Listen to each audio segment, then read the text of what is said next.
গল্পের নাম ১ তীরে ২ নিশানা। লেখিতেক শিরিন পিয়াদা।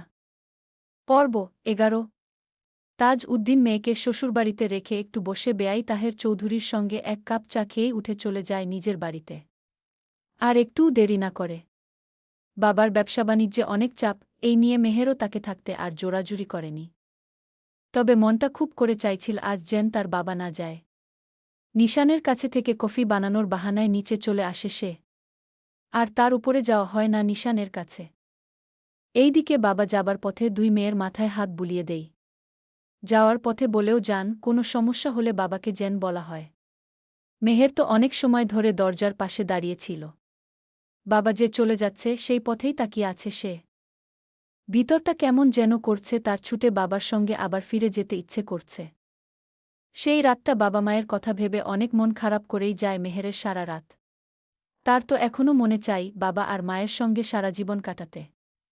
মেয়ে হয়ে তা কি আর সম্ভব? পরের দিন সকালও, দিনটা ছিল শুক্রবার। ঘুম থেকে উঠে নামাজ পড়েই মেহের আরও একবার বইয়ের পাতা চোখ বুলিয়ে নিল। তারপর নিচে নেমে এসেই সকালের নাস্তা তৈরি করতে শুরু করে। প্রতি শুক্রবারে মেহের এটা বিষয় খেয়াল করে নিশান অনেক বেলা অবধি ঘুমায়। বাদবাকি দিনগুলোতে তাকে ডেকে তুলে দিতে হয় না অবশ্য। কিন্তু শুক্রবার পড়ে পড়ে ঘুমায় এই বান্দা। রান্নাঘরে নাজরিন বেগম ও ফাতমা সকালের নাস্তা করতে ব্যস্ত। ওইদিকে মেহের নিজের ঘর থেকে বেরিয়েই সকলের জন্য চা তৈরি করে। ট্রে নিয়ে এদিকে সেদিকে ছুটে চা দিয়ে এসেই আবার নতুন করে নাস্তা তৈরি করতে শুরু করেছে সে। এই নাস্তা ছিল নিশানের জন্য আজ নতুন নয়। বিয়ের পর থেকেই এটা তার ডেইলি কাজ। ওইদিকে নাজরিন বেগম রামশাকে নিচে নামতে দেখে এক প্লেট কাটা ফল নিয়ে গিয়ে তার সামনে রেখে দেয়া। ভালোভাবে খাওয়া দাওয়া করার জন্য রামশার চেহারা একটু ফুলে উঠেছে। তার সঙ্গে পেটটাও একটু বোঝা যাচ্ছে তার। রামশা তো এখন আর জোরে চলাফেরা করতেই পারে না। খুব আস্তে ধীরে হাঁটে সে। নির্জন নাস্তার টেবিলে আগেই নেমে এসে ধূপধাপ নাস্তা করে নেয়। তার সঙ্গে এটাও বলে দেয় আজ নাকি তার খুব দেরি হচ্ছে। আজকে একটু কাজের চাপ আছে তার। আর আজ রাতেই তার ফ্লাইট আছে। রামশাকে মন ভার করে বসে থেকে ফল খেতে দেখে নির্জন তার সামনে রাখা জাম্পাউরুটিতে এক কাম দিয়েই তাড়াতাড়ি গিয়ে রামশার কপালে চুমু দিয়ে চলে যায় সে। কিছু না বলেই পিছন ফিরে এবার হেসে ও দেই রামশার উপর সে। আচমকা কপালে চুমু পড়ায় বেশ অবাক হয়ে বড় বড় চোখ মেলে তাকিয়ে রইল রামশা। হাতে রয়ে গেছে তার আধখাওয়া ফল। বাড়ির লোকেরাও এই দৃশ্য দেখে নাক কুঁচকে মুখ আড়াল করে মুচকি হাসছে। মেহেরের বেশ হাসি পেল। হাসি আড়াল করতে খাবার সাজানো মনোযোগী হয়ে পড়ে সে। তারপর খাবার নিয়ে দেরি না করে নিজেদের ঘরের উদ্দেশ্যে চলে যায়। রামশা বেশ লজ্জায় কুঁকড়ে ওঠে। এমন কাজ করে সে চলে যাবে ভাবতেই পারেনি। নিজের চোখকে যেন সে মাটির নিচে ঢুকিয়ে ফেলবে। আজ রাতেই তো তাকে রেখে অন্য দেশে পাড়ি জমাবে। তাহলে এত ভালোবাসা দেখানোর কি আছে? যত সব ঢং।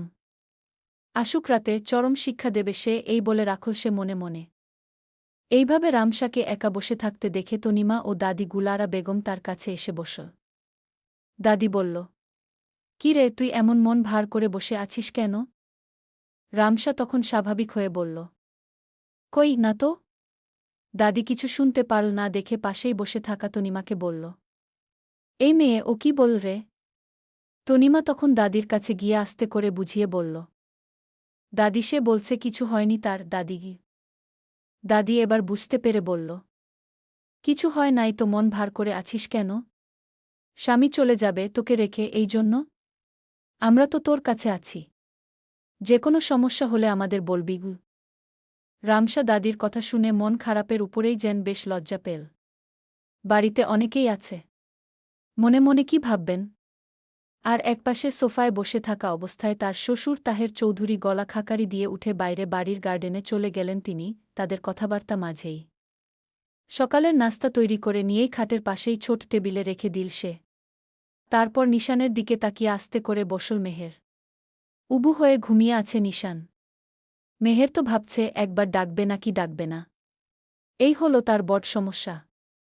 ডাকলেও তাকে কি বলে ডাকবে?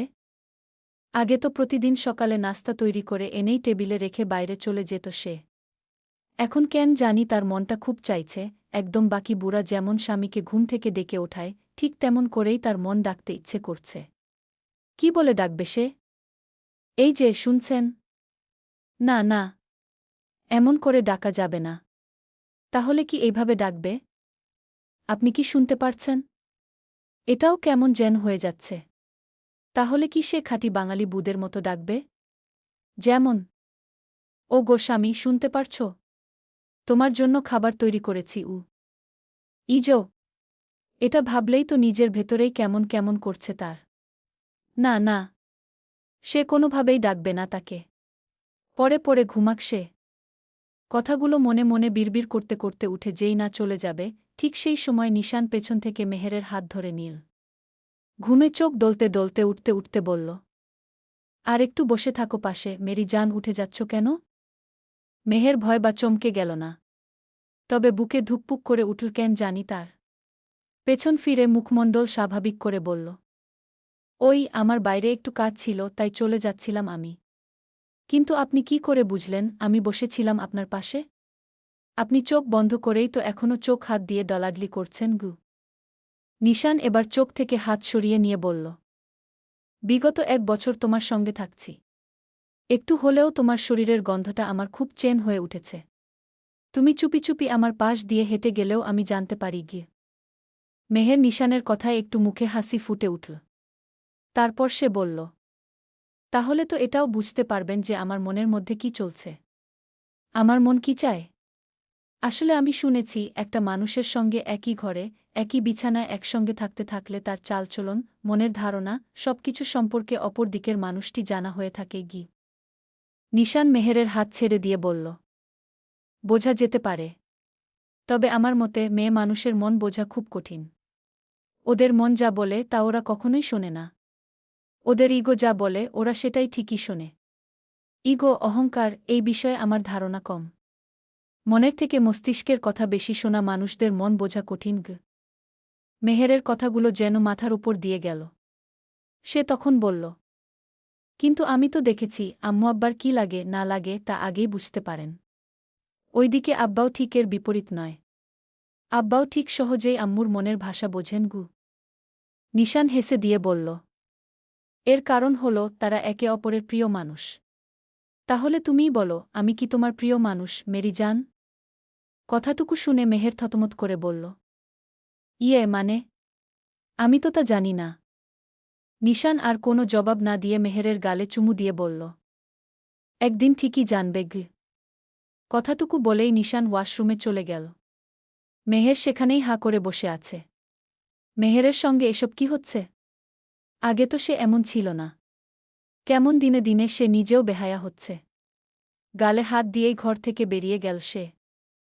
সকাল নাস্তা করে নিশান কোথায় একটা গিয়েছিল। বেলা 12টা নাগাদ আবার ফিরে আসে সে। ওইদিকে প্রতি শুক্রবারের মতোই বেশ জোরে সোরে খাবারদাবারের আয়োজন চলতে থাকে বাড়িতে। রান্নাঘর থেকে সরে যাওয়া মুশকিল। নাজরিন বেগম, তানিয়া খালা ও ফাতমা জেন তার সঙ্গে কাজ করে কুল পাচ্ছে না। আজকে রাতে নির্জন কানাডায় চলে যাবে দেখে থেকে গেছেন তানিয়া খালা, ছেলেটাকে শেষবারের মতো দেখেই তিনি বাড়ি ফিরে চলে যাবেন। এই হল তার কারণ। দুপুর 12টার আগেই অর্ধেক রান্না শেষ। মেহের সব খাবারগুলো একে একে টেবিলে সাজিয়ে রেখে দিচ্ছে। ওইদিকে নির্জনও প্রতি শুক্রবারের মতো 11টায় কাজ শেষ করে চলে এসেছে।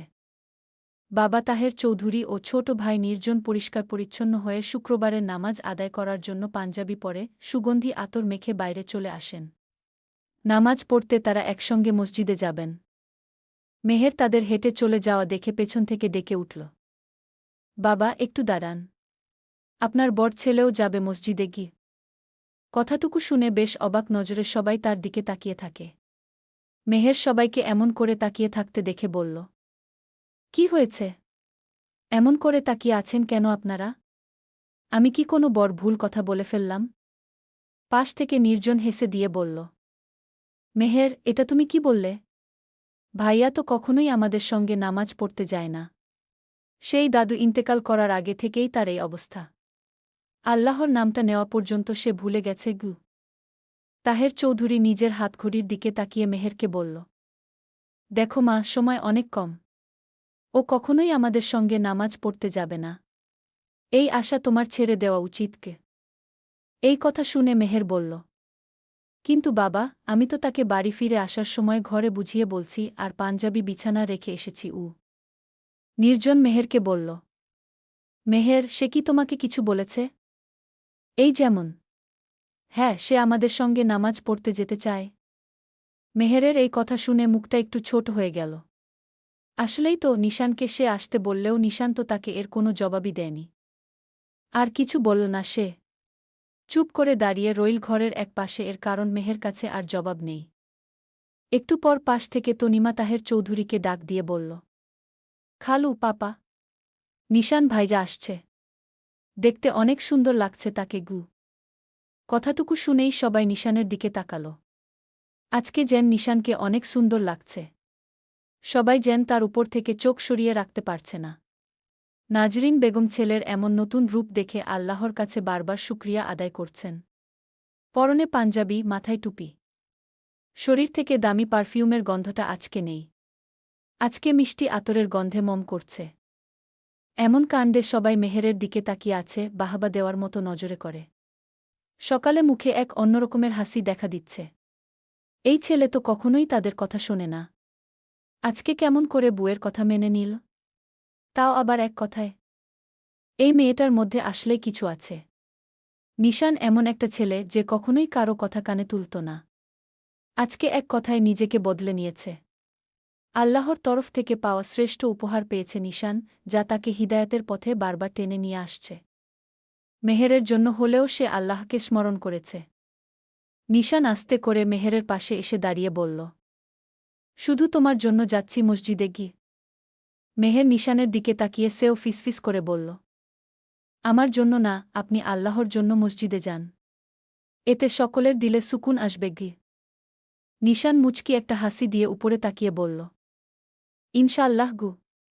হঠাৎ করে নিশানের মুখে এই মিষ্টি একটা হাসি যেন মেহেরকে কয়েক গুণ সুখ এনে দিল। কাশ, মেহের যদি নিশানকে আগেই আল্লাহর কাছে ফিরিয়ে দিতে পারত। সবকিছু বুঝতে যে তার বড্ড দেরি হয়। নিশান আর কিছু না ভেবেই বাবা ও ছোট ভাইজের আগে যেতে শুরু করল। তারাও হাঁ করে পিছু পিছু হাঁটছে। অর্ধেক রাস্তায় তাহের চৌধুরী নিশানকে উদ্দেশ্য করে বলল, আমরা এত করে বললেও তো সে কখনোই আমাদের কথা শুনত না। এখন যদি বুমা বলে শ্বশুর আব্বাকে বাড়ির গেটের ওই পাশে রেখে আসো, তাহলেও কি সে এই কাজই করবে? শোন তো নির্জন, তোর গনুধর ভাই এর কাছে থেকে গু। নির্জন কিছু বলার আগেই নিশান বাবাকে রাগানোর জন্য বলল, আমি একটু বৌভক্ত মানুষ। বউ যদি বলে তাহলে তো করতেই হবে। বলে দে তোর বাবাকে। নির্জন গু। দুই বাপছেলের কথার মাঝে নির্জন যেন ফেঁসে পড়ে গেছে। তাই সে চুপ করে হাঁটতে থাকে। কারো কথায় কোনো জবাব সে দেয় না। ওইদিকে মেহের নিশানকে কি করে রাজি করাল, এই নিয়ে সবাই তার কাছে গিয়ে কথা শোনার চেষ্টা করছে। মেহের তো শুধু তাদের বলছে যে তেমন কিছু না। শুধু এইটুকুই বলছে যে, আমার একটা আবদার রাখবেন। নিশান কোনো কিছু না ভেবেই বলল, হ্যাঁ বলো। আমি শুনে তো দেখি গু। মেহের তখন বলেছিল, আজকে তো শুক্রবার। আজকে সবার সঙ্গে নামাজ পড়তে যাবেন আপনিও? নিশান বলেছিল, আমার কাছে থেকে এমন আশা করলে কেন হঠাৎ করে তুমি? ওই সময়ে মেহেরের কাছে কোনো জবাব ছিল না। মেহের আসলেই কেন তার কাছে এমন আবদার করল? তবে মেহের বলল, আপনি কি সারা জীবন এমনই থাকবেন? নিজেকে একটু পরিবর্তন করুন। এতদিন তো নিজের কথা মতো চলেছেন, এবার নয়। আমার কথা শুনে দেখুন। আল্লাহকে একটু ভালোবাসুন। আপনি তো আল্লাহর কাছ থেকে অনেক দূরে চলে গেছেন। তার সঙ্গে নিজের পরিবারের কাছ থেকেও অনেক দূরে চলে গেছেন। ভবিষ্যতে আপনার বাচ্চা-কাচ্চা হলে বাবা হিসেবে তাদের কি কি শেখাবেন আপনি? এই কথাটুকুই হয়তো নিশানের মনে লেগে গেছে। আসলেই তো। ভবিষ্যতে নিজের সন্তানকে তারই মতো মদখোর, মেয়েদের নিয়ে উল্লাস করা মানুষ তৈরি করবে সে? সেও কি তার বাবা মায়ের মতো তার উপর রাগে উঠতে বসতে হাত উঠাবে? এই তো, তারপর যেন নিশানের মুখ থেকে হ্যাঁ বা না, কোনো জবাবই সে পায়নি। বিছানার একপাশে পাঞ্জাবি রেখে সে নিচে নেমে চলে এসেছিল সেই সময়ে। মেহের তো এটাও ভাবতেই পারেনি যে নিশান তার এক কথায় চলে আসবে। মেহের এটা ভেবেই অনেক খুশি হচ্ছে যে, না জানি এই মানুষ তার জীবন চাইলেও তাকে দিয়ে দিবে বুঝি। সত্যি কি তাহলে নিশান তাকে এতটা ভালোবাসে? সবাই মিলে এক জায়গায় বসে কথা বলতেই হঠাৎ করে রামসার ফোনে একটা অচেনা নাম্বার থেকে ফোন আসে। ফোন কল আসতেই রামসা মুচকি হেসে হাতের ফোন নিয়ে একটু সাইডে যায়। কারণ সবাই মিলে অনেক কথা বলছিল। সেই জায়গায় কথা বললে কিছু বোঝা যেত না। ফোন রিসিভ করতেই ওপাশ থেকে কেউ বলল, হ্যালো ম্যাডাম, আপনি কি নির্জন ভাইয়ের গর্ভবতী বিবি বলছেন? আপনার জন্য বিশাল বড় চমক রেডি করছি আমরা আগামী 3 দিনের মধ্যে। আপনার স্বামীকে আমরা নতুন রূপে ফেরত দেব। দেখেন কথাটুকু বলেই ফোন কেটে গেল। এই কথাগুলো শুনেই রামসার হাত থেকে ফোন মাটিতে পড়তেই সবাই তার দিকে তাকিয়ে দেখল রামসা কাঁদছে। কানে ধরে থাকা ফোনটা মাটিতে পড়তেই সকলে রামসার দিকে ফিরে তাকাল। রামসার 2 চোখ দিয়ে টুপটুপ করে পানি গড়িয়ে পড়ছে। চোখ বড় করে তাকিয়ে আছে সে। এটা দেখে নাজরিন বেগম ও মেহের ছুটে গেল তার কাছে। রামসাকে জিজ্ঞাসা করল কি হয়েছে, এভাবে কাঁদছে কেন সে। মেহের মাটিতে পড়ে থাকা ফোনটা তুলে নিয়ে নিজেই কয়েকবার হ্যালো হ্যালো করল। বেশ কিছুক্ষণ পর ফোনের উপার প্রান্ত থেকে কল কেটে গেল। রামসাকে দেখেই বোঝা যাচ্ছে কিছু একটা শুনে সে ভীষণ রকমের ভয় পেয়ে গেছে। তাই নাজরিন বেগম আর রামসাকে দাঁড়িয়ে না রেখেই পাশে একটু কষ্ট করে হেঁটে নিয়ে গিয়ে সোফায় বসালেন তিনি। এমন অবস্থা দেখে তানিয়া খালা সামনেই খাবার টেবিলে রাখা জগ থেকে পানি ঢেলে রামসার কাছে বসে গ্লাসটা বাড়িয়ে দিলেন। পানিটুকু খেয়ে দম ফেলে আরও কান্না করতে করতে সে বলল, ফোনে কে জানো একটা নির্জনকে মারার হুমকি দিচ্ছিল।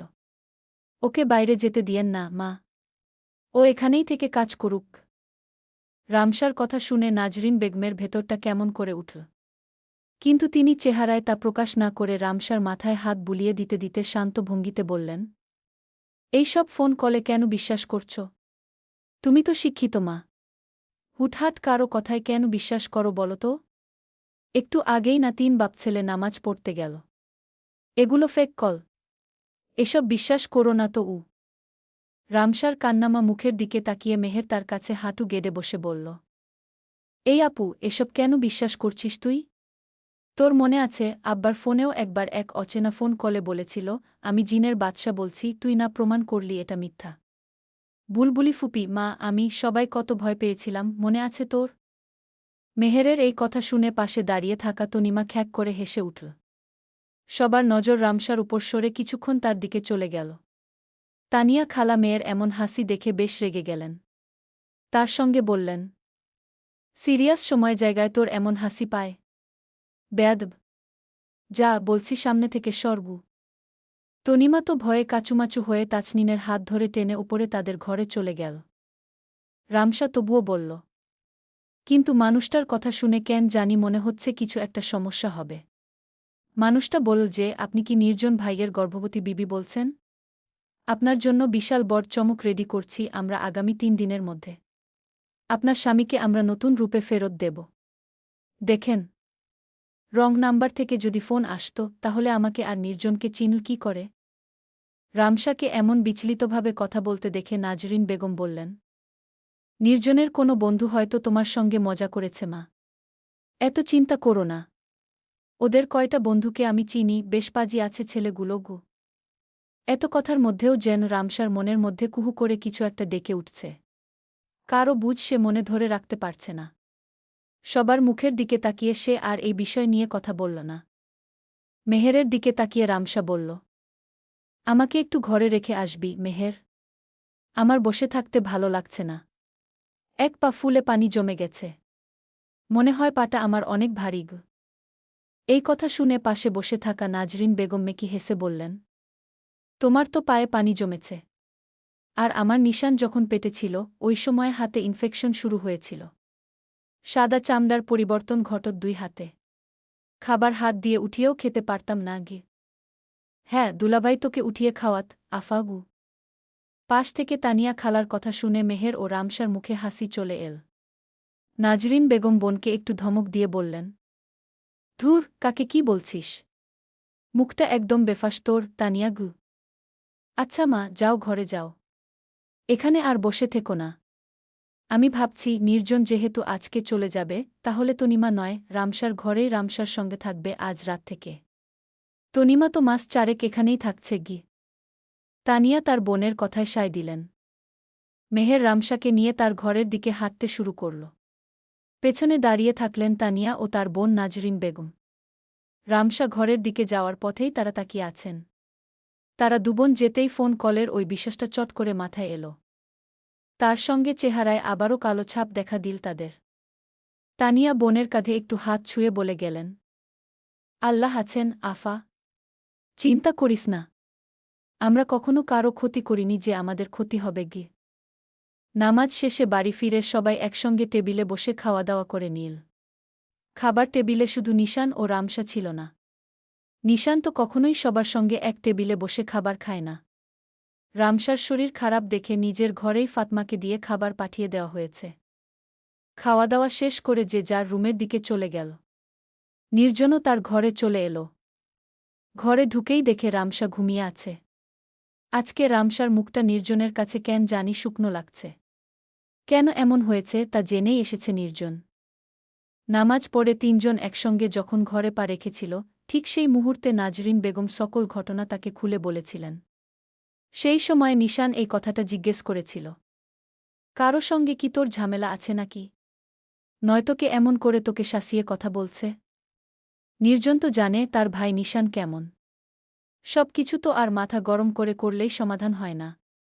নির্জন সবার সামনে হেসে কথা এড়িয়ে বলে এসেছিল, আমার বন্ধু ফরাজ এই মজা করেছে। আমি অফিসে থাকলেও এমন করে সে এই ব্যাডা উ। নিশানের দিকে তাকিয়েই নির্জন বুঝেছিল এই সামান্য কথা সে বিশ্বাস করেনি। তবুও কোনো কথা না বলেই সে তার ঘরে চলে আসে। নিশানকে আর বিশ্বাস করানোও যাবে না। নিশান যেতেই তার মা নাজরিন বেগম রেগে গিয়ে বললেন নির্জনকে, এইসব কেমন বন্ধু বানিয়েছ তুমি? জানো না রামসা প্রেগন্যান্ট। ওর মাথায় কোনো চিন্তা ঢুকানো যাবে না। তুমি তো কখনোই আলতুফালতু ছেলেদের সঙ্গে চলাফেরা করো না নির্জন। মায়ের কথায় সেই সময়ে কোনো জবাব সে দিতে পারেনি। চুপচাপ খাবার খেয়ে ঘরে চলে এলো সে দেখল ঘুমন্ত রামসার চেহারা। মন ভরে তার বুকে দেখল সে বউ তার আগের থেকে বেশ সুন্দর হয়েছে। এটা হয়তো তাদের আদরের সন্তান পেটে থাকার জন্য। নির্জন রামসার পেটে হাত দিতেই যাবে, ঠিক সেই সময় উসকুস করতে করতে রামসা উঠে বসল। নির্জন রামসার দিকে তাকিয়ে বলল, ঘুম হয়ে গিয়েছে বাবুর আম্মুর? রামসা তবুও চুপ থেকে নির্জনকে দেখে নিল। তারপর রামসা বলল, তুমি যেখানে যাবে আমাকে সঙ্গে নিয়ে যাবে নির্জন। কথাটুকু বলেই সে নির্জনকে আষ্টেপৃষ্ঠে জড়িয়ে ধরল। আচমকা এই কাণ্ডে নির্জনও তাকে জড়িয়ে নিয়ে বলল, হ্যাঁ জান পাখি, আমি যেখানেই যাব সেখানেই তোমাকে সঙ্গে নিয়ে যাব। মৃত্যুর আগে ও পরে আমরা একসঙ্গেই থাকব। কথাটুকু বলে রামসার মাথায় হাত বুলিয়ে দিতে দিতে আবার বলল সে, কি হয়েছে তোমার? মন খারাপ? ঘ দুঃস্বপ্ন দেখেছ তুমি? রামসা নির্জনকে জড়িয়ে রেখেই বলল, দেখেছি। আমি দেখছি তুমি আমাকে রেখে অনেক দূরে চলে যাচ্ছ আর ফিরে আসছ না। আমি সাদা পোশাকে তোমার পেছনে ছুটে চলেছি তোমাকে একটু ছুঁয়ে দেখার জন্য। কিন্তু তুমি আমাকে ছুতেই দিচ্ছ না গিয়ে। নির্জন রামসার হাত থেকে নিজেকে ছাড়িয়ে তার গাল ধরে বলল, আমি কোথাও যাব না। সব সময় আমাদের ফোনে কথা হবে। মাত্র একটা বছর। দেখতে দেখতেই চলে যাবে। তুমি আর আমার ছোট ছানা আমার জন্য অপেক্ষা করবে, ঠিক আছে? রামসার মুখ থেকে কোনো উত্তর পেল না নির্জন। তাই সে অন্য কথায় চলে গেল।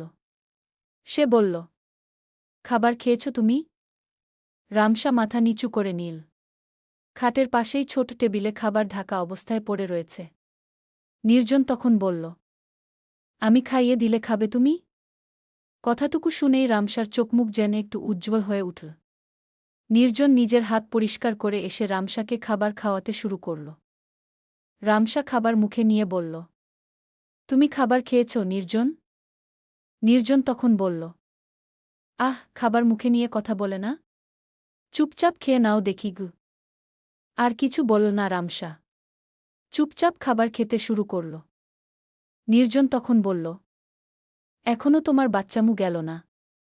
আমাদের বাচ্চাকে সামলাবে কি করে? রামসা ঘরে ঢোকার সঙ্গে সঙ্গে নিজের চোখজোড়া পিছনে ঘুরিয়ে নিয়ে দাঁড়িয়ে গেল। সন্ধ্যার সময়ে কে এমন উদম শরীরে থাকে? মাথা থেকে পা অবধি কোনো পোশাক ছিল না নিশানের। দেখেই যেন কেমন লাগছে ছিক। শরীরের মাংসপেশিগুলো থকতকে হয়ে আছে। প্রতিটা রোগ স্পষ্ট বোঝা যাচ্ছে। বিদেশি গরুগুলোর মতো। ওই যে আছে না, শিং দিয়ে গুঁতা দেয়, অথচ মাথায় বুদ্ধি নেই। ঠিক তেমনি তার নিজের স্বামীর একই অবস্থা। অনেক শক্তিশালী, রাগী হলেও মাথায় কোনো বুদ্ধি নেই। একদমই বিদেশি গরুর কপিপেস্ট সে। পিছন ফিরে মেহেরকে দাঁড়িয়ে থাকতে দেখে নিশান মেকি হেসে একে একে পোশাক পরতে শুরু করল। তার সঙ্গে মেহেরকে উদ্দেশ্য করে বলল, আগে কতবার দেখেছ এমন করে, তখন তো লজ্জা পাও না গি? এই কথা শুনে মেহের বলল, মুখে লাগাম টেনে কথা বলুন। এসব কি কথা? নিশান তখন শয়তানি করে বলল, আমি গরু নাকি যে মুখে লাগাম টেনে কথা বলবো? আর নিজের বউয়ের সামনে আবার কিসের লাগাম? একমাত্র ঘরের বুকেই সব খুলে দেখানো যায়, খুলে কথা বলা যায়। মেহেরের মাথায় এই ধরনের কথা শুনে চট করেই রাগ উঠে গেল। কি বলবে ভাষা খুঁজে পাচ্ছে না সে। এই মানুষটার সঙ্গে কথা বললে সে ঘুরিয়ে অন্য দিকেই নিয়ে যাবে। না জানি এখানে দাঁড়িয়ে থাকলে আর কি কি শুনতে হয় তাকে।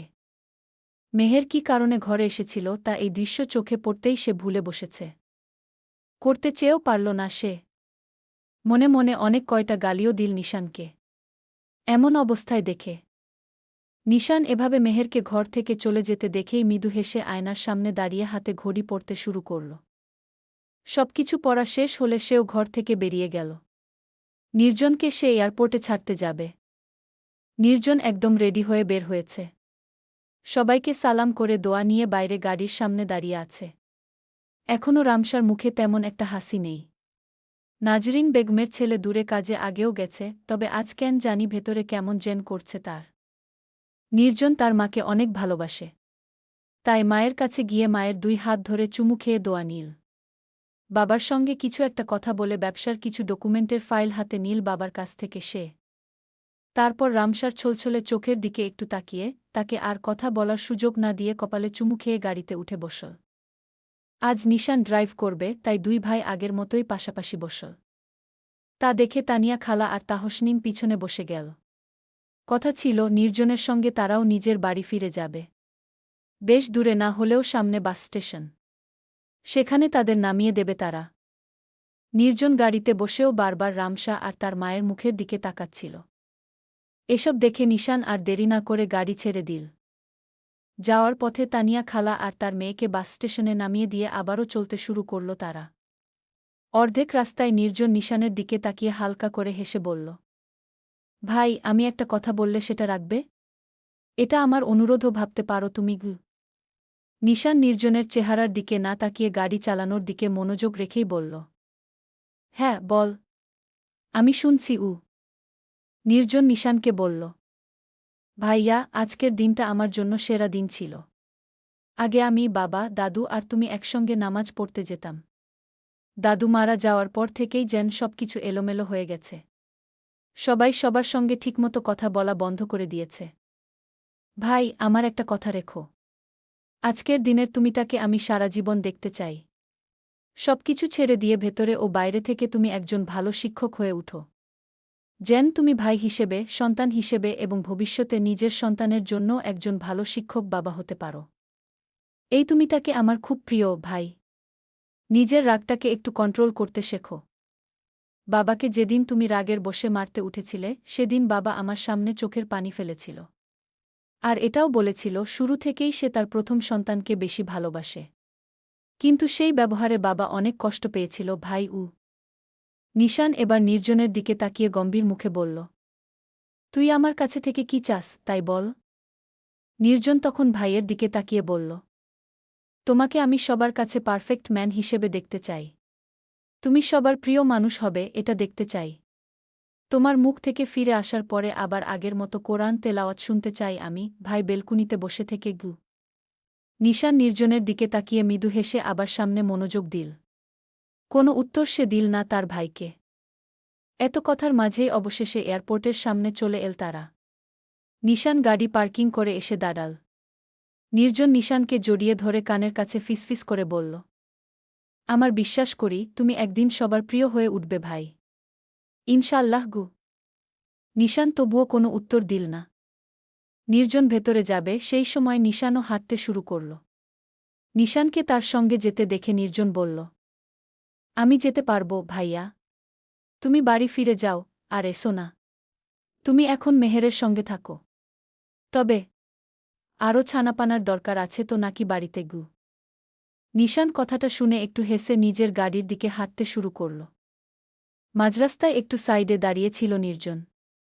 শেষবারের মতো ভাইয়ের দিকে তাকিয়ে বুকভরা একটুখানি হাসি উপহার দিল সে। ঠিক সেই মুহূর্তেই কোথা থেকে যেন প্রচণ্ড গতিতে ছুটে আসা একটি বড় গাড়ি বিকট শব্দে নির্জনকে সজোরে ধাক্কা মেরে কয়েক হাত দূরে ছিটকে ফেলে দিল। দৃশ্যটা দেখে নিশানের পা দুটো যেন মাটিতে গেঁথে গেল। বুকের ভেতরটা কেঁপে উঠল, অথচ শরীরটা এক চুলো এগোলেই না। পিছন ফিরে তাকাতেই দেখল নির্জনের পুরো শরীর রক্তে লাল হয়ে রাস্তার মাঝখানে পড়ে আছে। কাঁপতে কাঁপতে সে মাথা তুলতে চেষ্টা করল, যেন বাঁচার শেষ আকুতিটুকু নিয়ে আবার উঠে দাঁড়াতে চাইছে। নিশান মরিয়া হয়ে ছুটে যেতে চাইল, কিন্তু কেন জানি পা দুটো যেন অবশ হয়ে গেছে। হাজার চেষ্টা করেও এক কদম এগোতে পারল না।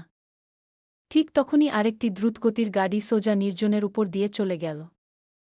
চারপাশে মানুষের চিৎকার, ব্রেক কষার কর্কশ শব্দ আর রক্তে ভিজে যাওয়া কালো পিচঢালা রাস্তা, সবকিছু যেন মুহূর্তের মধ্যেই স্তব্ধ হয়ে গেল। নিশানের চোখের সামনে শুধু পড়ে রইল নিজের সবচেয়ে প্রিয় ভাইয়ের নিথর, রক্তাক্ত দেহ। কয়েক সেকেন্ড আগেও যে মানুষটা হাসি মুখে ভবিষ্যতের স্বপ্ন দেখাচ্ছিল তাকে, সেই মানুষটাই এখন নিশ্চুপ। গল্পটা কেমন লাগলো অবশ্যই বলে যাবেন।